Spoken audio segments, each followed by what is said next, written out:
Oke pemirsa Otoviva, sekarang gue ada di acara produk launch Suzuki Fronts.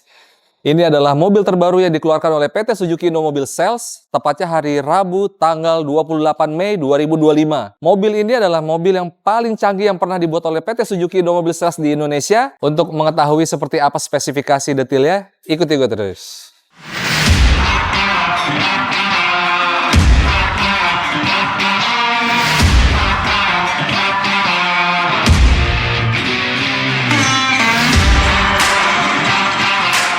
Selamat datang di Suzuki Fronts Product Announcement. Kami pastikan Fronts akan sangat sesuai untuk semua konsumen, terutama di Indonesia.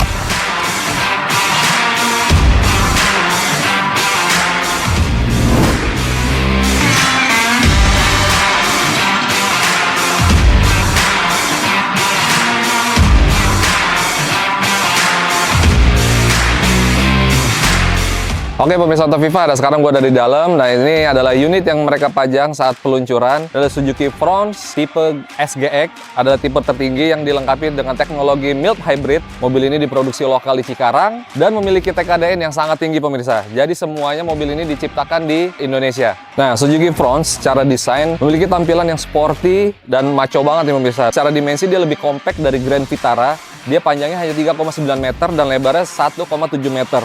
Meskipun dijual dengan harga yang murah meriah atau terjangkau, Suzuki Fronts itu dilengkapi dengan berbagai fitur canggih. Salah satunya di bagian depan, kita melihat lampu utamanya sudah dilengkapi dengan proyektor LED, terdapat DRL sebagai pemanis ketika dia lewat di siang hari. Oh ya, dan Suzuki Fronts juga memiliki desain SUV ala coupe, jadi dia terlihat lebih compact dan di bagian belakangnya, bagian pilar belakangnya itu mirip mobil coupe. Pada bagian samping, seperti SUV pada umumnya, dia dilengkapi dengan over fender, ya tidak sewarna dengan bodi. Dan di sini garis lekukannya sangat keren sekali pemirsa, dia membuat mobil itu terlihat seperti berotot gitu ya. Terus di bagian kaki-kakinya dia menggunakan velg berukuran 16 inci depan dan belakang, dibalut ban 195/60. Dan ini untuk tipe SGX, dia velgnya sudah dibalut warna hitam, dan tipe GX dia memiliki warna dual tone. Terus di sini juga terlihat ground clearance-nya sangat tinggi. Cocok banget nih untuk mobil-mobil SUV compact yang bisa digunakan di segala medan, baik di dalam kota ataupun ketika mereka menggunakannya di perjalanan jarak jauh di luar kota. Seperti SUV pada umumnya, Suzuki Fronts memiliki roof rail. Belakangnya dia dibuat landai seperti ini, seperti coupe. Jadi seakan-akan nih dari kaca di bangku baris kedua menyambung ke bagian belakang. Nah, di bagian belakangnya dia terlihat seksi banget nih pemirsa. Ini banyak garis-garis yang membuat dia terlihat lebih kekar gitu ya. Terus ini ala-ala coupe, kaca belakangnya menurun seperti ini dan sudah dilengkapi defogger dan wiper. Dan ini lampu penerangannya juga sudah LED menyambung reflektor di bagian bagasi belakangnya. Oke, untuk bagasi belakangnya dia sudah elektrik. Nah ini karena mobilnya tidak hidup, jadi kita tidak bisa mengakses bagasinya secara benar. Jadi sebenarnya ditutupnya bukan manual nih, tinggal dipencet aja di sini. Terus di bagian belakangnya dia terdapat diffuser yang membuatnya terlihat lebih kokoh ya, ala-ala sporty dan memainkan 3 layer warna nih antara bodi utama, terus bahan plastik aksen hitam seperti ini dan warna silver. Nah untuk bagasi belakangnya, meskipun ini mobil dimensinya compact, nggak nyampe 4 meter, cuma dia sangat luas pemirsa. Ini luas banget dan dia dibikin dalam, jadi bisa menaruh barang-barang ini seperti 4 koper atau 3 koper pun masuk nih ke dalam sini. Dan di sini juga dia terdapat partisi untuk menutup barang kita ketika bagasi ini ditutup. Jadi dari luar barang kita nggak kelihatan ada di dalam bagasi belakang. Oke, sekarang kita lihat di bagian interiornya seperti apa ya.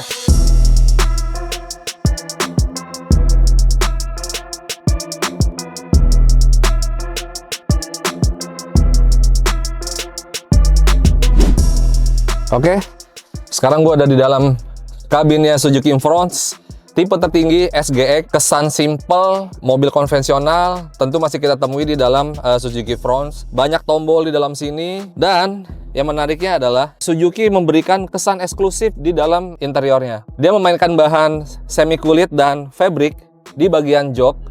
Dan joknya ini juga sudah diproduksi lokal ya. Begitupun dengan door trimnya. Dan di bagian dashboardnya, ini materialnya tidak terlalu keras dan cukup wajar untuk mobil dengan harga dari 200 sampai 300 jutaan. Di sini panel instrumennya digital dikombinasikan dengan konvensional, jadi masih ada jarumnya dan terdapat MID untuk berbagai informasi yang dibutuhkan oleh si pengemudi.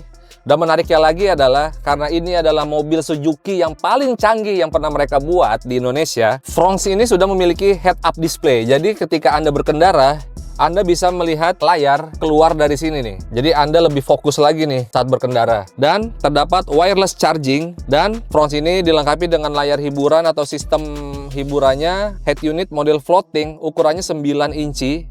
Cukup besar, dan dia sudah terkoneksi dengan Android Auto atau Apple CarPlay. Posisi berkendaranya, ini kalian bisa atur tilt dan teleskopik. Nah, lihat. Jadi setirnya bisa dimajuin, dimundurin, dan naik turun. Terus untuk pengaturan AC-nya, dia digital dengan sistem tuas seperti ini, bisa dinaik turunkan. Dan ini pengaturan AC-nya sudah dilengkapi auto climate control. Dan ini sistem transmisinya dia menggunakan Matic 6 percepatan. Untuk handbrake-nya masih manual, belum elektrik. Dan ini juga tidak memengaruhi ya, karena seperti diketahui bahwa Fronx ini lagi-lagi adalah mobil Suzuki yang paling canggih di Indonesia. Walaupun harganya di kisaran 250 jutaan sampai 300 jutaan, dia sudah dilengkapi dengan fitur ADAS. Dan di dalam ADAS-nya itu terdapat 12 fitur. Nah, 12 fitur ini bekerja saling bersamaan untuk membantu keamanan pengemudi ketika berkendara.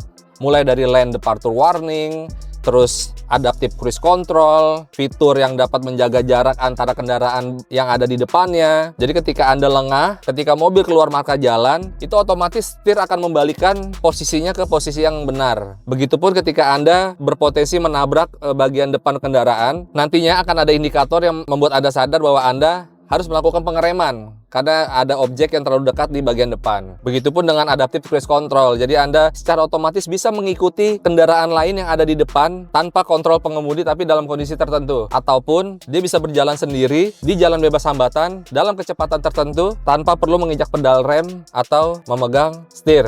Cuman ingat, itu fitur ADAS yang terdapat di Fronx ini tentunya levelnya belum masuk ke dalam semi autonomous yang level tinggi. Jadi Anda masih membutuhkan kontrol kemudi seutuhnya. Jadi jangan sampai lengah. Oh iya, di dalam ADAS itu juga terdapat blind spot warning. Jadi ketika ada objek yang mendekat dari bagian yang tidak terlihat mata, dia akan memberikan informasi berupa indikator dari lampu sen atau suara. Jadi seperti itu aja sih pemirsa. Terus untuk posisi berkendara dengan tinggi saya 175 cm, pengaturan kursinya bisa dibuat paling rendah. Jadi seakan-akan Anda mengendarai layaknya sedan walaupun ini crossover ya. Dan bisa dibuat tinggi dengan pengaturan secara manual. Dan visibilitasnya juga sangat baik ya, sama seperti SUV pada umumnya. Jadi kita masih bisa ngeliat kap mesin, kanan dan kiri pun masih dapat kita kontrol dengan baik saat di jalan. Nah, untuk ruang penyimpanannya, dia selain ada cup holder di door trim, dia juga ada di sini ruang penyimpanannya. Terus ada di sini cup holder lagi di bagian konsol tengah. Di sini juga ada tempat penyimpanan yang cukup mungil dan bisa dijalin armrest juga nih. Jadi ketika Anda berkendara jarak jauh terus kalau pegel gitu ya, bisa nyandirin tangan ke sini nih. Terus yaudah yuk kita lihat di bagian belakangnya seperti apa. Sekarang gue udah di bangku baris kedua karena ini diciptakan sebagai crossover atau SUV compact, jadi hanya dapat menampung 5 penumpang. Cuman lagi-lagi yang jadi catatan penting adalah walaupun dia dimensinya tidak sampai 4 meter, ruang kaki saya di bangku baris kedua itu masih sangat lega pemirsa. Ini posisi jok ini udah posisi mengemudi saya tadi ya, udah saya atur. Ini masih sangat luas. Nah, bagian headroom ya, karena ini dibuat menjadi agak coupe gitu, jadi ya masih sosok lah, nggak terlalu sempit dan nggak terlalu luas juga. Ini masih luas lah untuk seukuran mobil yang berada di kelas crossover, luas banget nih. Terus untuk kenyamanan di penumpang bagian belakang, dia terdapat ventilasi AC kanan dan kiri. Jadi penumpang yang ada di belakang nggak usah berebutan nih, gue mau AC ke sebelah sini, dia bisa diatur nih kanan ke kirinya. Terus dia juga terdapat power USB untuk pengisian daya baterai dan ada 2, jadi lagi-lagi nggak perlu berebutan kalau baterai Anda lagi lowbat di perjalanan buat penumpang belakang. Terus headrestnya juga bisa diatur, nyaman lah. Dan ini juga yang menariknya, lantai bawah si mobil ini dibuat lebih tinggi. Jadi paha ini tuh nggak ngatung gitu loh. Kalau biasanya ngatung kayak gini, ini kita kalau untuk jalan jauh pegel nih. Nah ini dia masih bisa nih. Nah masih bisa nyeplak kita ke sini. Dan oh ya, karena ini tipe SGX dan dilengkapi dengan fitur hybrid atau mild hybrid, dia memiliki baterai di baku depan yang di bawah. Nah baterainya ini kapasitasnya 12 volt sama seperti Grand Vitara. Sekarang kita lihat seperti apa mesinnya. Oke, sekarang kita lihat mesinnya ya guys. Nah untuk tipe SGX dan tipe GX, dia menggunakan mesin berkode K15C dengan teknologi dual jet seperti Grand Vitara pemirsa. kecuali tipe GL. Tipe GL itu kodenya K15B seperti mesin E3 atau Suzuki SL7. Nah, mesin ini sama-sama kapasitasnya 1500 cc, namun secara tenaga dan torsi, yang K15C ini dibuat lebih kecil dari K15B. Cuman yang K15C ini, karena sudah mendapatkan dorongan tenaga tambahan dari sistem integrated generator pengganti alternator konvensionalnya, atau yang disebut mild hybrid. Jadi secara tenaga di atas kertas tidak memengaruhi seharusnya. Jadi dia secara dorongan tenaga dari kondisi stop and go, dia terbantu dengan adanya teknologi ISG tersebut. Tenaga yang disalurkan dari mesin K15C ini untuk tipe SGX menggunakan transmisi Matic 6 percepatan ke bagian roda depan. Oke, untuk mesin K15C ini secara tenaga dia memiliki tenaga 99 dk atau 77 kW dan torsi 135 Nm. Sedangkan K15B, dia untuk tenaganya 77 kW, kalau dikonversikan sekitar 100, sekian dk, dan torsinya 138 Nm. Artinya hanya perbandingannya hanya kecil dari K15C dan K15B. Dan yang lagi-lagi tadi saya bilang bahwa mesin K15C yang bersarang di tipe GX dan SGX sudah dilengkapi dengan fitur SHVS atau fitur mild hybrid yang dimiliki Suzuki dengan mengandalkan ISG atau Integrated Generator System yang menggantikan alternator konvensionalnya. Fungsinya adalah, jadi ketika mobil stop and go kan biasanya membutuhkan bensin atau konsumsi bahan bakar yang lebih boros. Tapi dengan adanya sistem ISG ini, mesin itu bergerak dibantu dengan dorongan dari tenaga tersebut, dari tenaga ISG itu. Jadi konsumsi bahan bakar atau penggunaan bahan bakarnya bisa lebih irit dari versi konvensional yang tanpa menggunakan teknologi mild hybrid.